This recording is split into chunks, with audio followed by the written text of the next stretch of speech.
So the onset of menopause and fat distribution. And we always wonder, why does fat all of a sudden go to that belly and we have this kangaroo pouch? And unfortunately, this is really prevalent in most, like 1 out of 2 women that end up gaining weight during this period. So many women will meticulously start counting those calories or lowering their calories in their diets, thinking that that's going to get them, away from this. And then some, like myself, would exhaust themselves with more exercise activities, more calories, and burning more calories, thinking that's the answer, but that couldn't be further from the truth.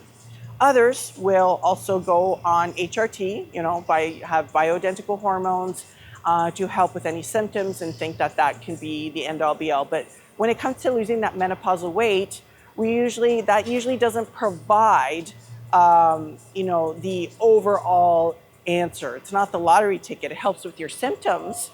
It helps, mitigate things, but it's not the complete answer. So it's not just estrogen and progesterone that fluctuate during menopause. We have to look at all our hormones that work in synergy and how and why our fat distribution is different. So we have to look at that from why is it that hormones are causing the fatigue and the joint pain and the low libido.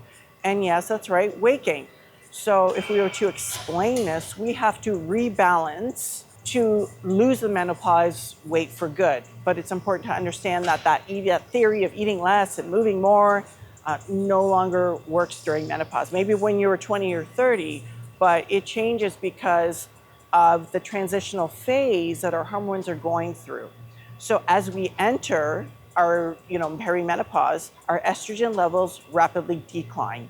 And the changes that follow make it extremely difficult to lose weight and keep it off. Our metabolism slows down, we burn fewer calories, insulin resistance ramps up, and it promotes fat storage. And then we think about the levels of our appetite hormones surge and increase hunger. So we have to consider our leptin hormones and hormones of ghrelin, which are the biggest 2 hormones. So it's actually not just the weight gainer that's creeping up and frustrating so much, but it's those other hormones related to our hunger.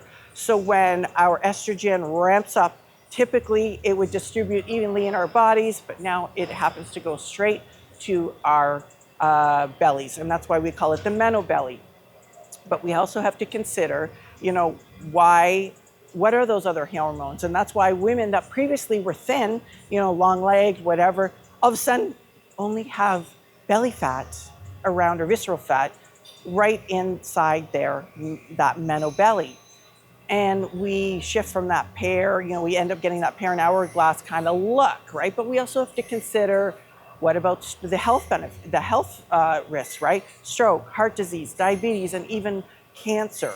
So while it all starts with the declining estrogen, and even HRT will help, but it may not be the end all or be all, we have to look at what else can we do to replace that declining estrogen, aside from, having good menopausal nutrition-based foods, adaptogens, and what can help with those hot flashes and night sweats and mood swings.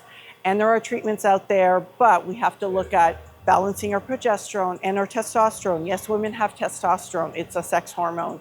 It helps us maintain muscle. And when that's very low, we get the brain fog, right? So when we have brain fog, then we get tired and fatigue, our joints hurt, and then we have to think about those hunger hormones, leptin, right? Like that measure of, when we're full, our ghrelin, our hunger hormones. So those things need to be all taken care of and in balance in order for you to keep that menopausal weight off. So if you think it's just estrogen, or your doctor's just testing estrogen or progesterone, you got to look at the whole perspective of all our hormones, because typically there's almost 14 or 15 of them that we should be testing for, with 5 being the main ones that are most prevalent at this time and age. I hope that helps. Make sure you like this video if you found it useful, and subscribe to my channel if you want to hear more about this, and comment below. I'd love to answer your questions.